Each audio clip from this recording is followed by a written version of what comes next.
Yes, we still have with us Mr. Osaze-Uzzi, who is the Director of Voter Education at INEC, and we also have with us Mr. Emmanuel Ojukwu, who is the Provost, Police School of Public Relations and former Commissioner of Police in Kogi State. Now we understand that my colleagues in Lagos want to come into this conversation.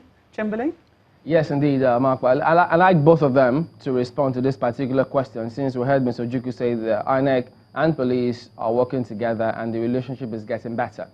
Could you both tell us, what is the procedure to arrest an electoral offender? In this particular case, a person who is found to be influencing the votes by buying them.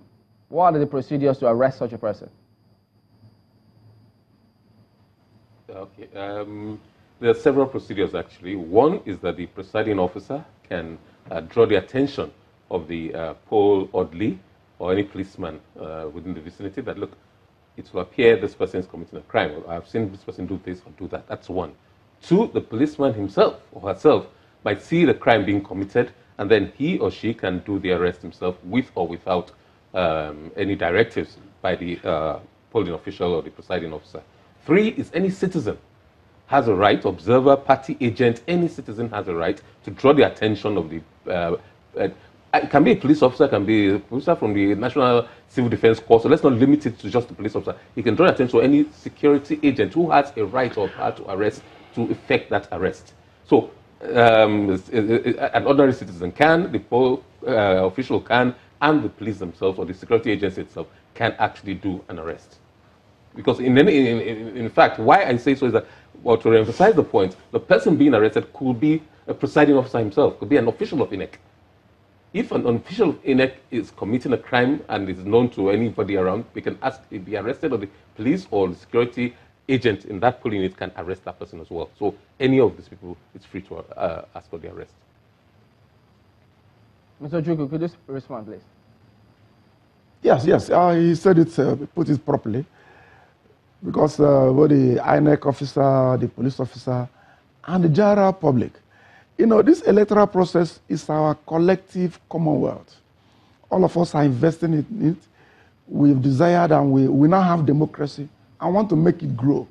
Anybody who is kind of putting, you know, spanner in the wheels is an enemy of democracy, and every Nigerian is really bound to stop such a person from truncating the exercise. So both the police can do it, INEC officer can do it, any other person around can do that and stop that person from rubbishing the exercise. People spend their time and their money, they leave their businesses. There's a lockdown in society, you know, during the elections. People leave their businesses, and they've come to exercise their franchise. Now somebody, one way or the other, out of mischief or greed, wants to scuttle it. It's our duty to stop him. So everybody is involved, actually. Okay, Mr. Uzzi, before I allow my colleagues to come in. Now, if, as we heard, some previous persons have spoken on the show, if someone were to vote and then flash his ballot, what do you do in that case as INEC? Well, what do you do? The law makes it an offense for any official or any third party to compromise on the secrecy of the ballot. The secrecy of a person's ballot is protected. Even in a proceeding in the law court, no person, no witness can be compelled to disclose how he or she voted.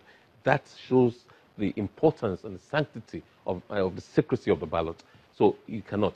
But the law, as far as I understand it and know it, does not penalize a person who willingly discloses how he or she voted. So maybe there's something we have to look at in the law. There's nothing in the law that punishes or penalizes a person from exposing his ballot. But in our regulations, it's one of the things we're looking at as a commission. Is there anything we can do to make it difficult for a person to inadvertently expose his ballot or her ballot? We're looking at that and rearranging, reconfiguring the polling unit such that it becomes extremely difficult for anybody to do that. A mere display in itself is not an offense, but the totality of the circumstances, circumstantial evidence surrounding it may be if it takes another step or if she takes another step, for example, going somewhere and seem to be collecting money, then that is why you have to do an investigation. And that's the whole essence of the investigation. To now see, prima facie, has that person, did he willingly or she willingly do this with the intent to go and collect money for voting in a particular way? That is an offense, but to expose it is not an offense. So these are the intricacies of the situation we find ourselves in. I recall 4 years ago, the commission had a stakeholders meeting in the Southwest, and one of the governors, he was a governor then, he was contesting for the second term, stood up and was vehemently opposed when INEC said, don't bring your smartphones into the polling unit, or don't take your smartphones into the cubicle where you vote. He was virulently opposed to that. And we knew where he was coming from. We had a fair idea where he was coming from, because we had heard from intelligence information that these people wanted to, then it was not as open as it is now. They wanted to take their photographs and they will expose this to some other agent somewhere else and collect money. But so there are lots of people who are benefiting from this vote trading. It's more than buying and selling. Both buying and selling are offenses. So there are many people benefiting from this, and that is one of the difficulties in stemming the tide. So what do you say to those who say that, well, yes, it's an open secret ballot system that you have. So the part wherein people are supposed to then, they see you cast the vote, but at the point where you, after voting, where you drop your ballot, that sanctity has not been maintained. That INEC needs to do something such that people don't take advantage of that, such that they show people before they then drop their ballot. Is that something INEC is equally looking into? Yes, it's something we're looking at, but let us put things in context. The Electoral Act has stipulated how voting is to be done, and you're quite right when you say that it's by open secret, modified open secret. And what does that mean? Basically, that you collect your ballot paper in the open. You now go to a secret place to indicate your choice. But the law requires that you come out to the open, to the full view of everybody in the polling unit to cast your vote. We encourage people and teach them how to vote in such a way that people don't see how you voted.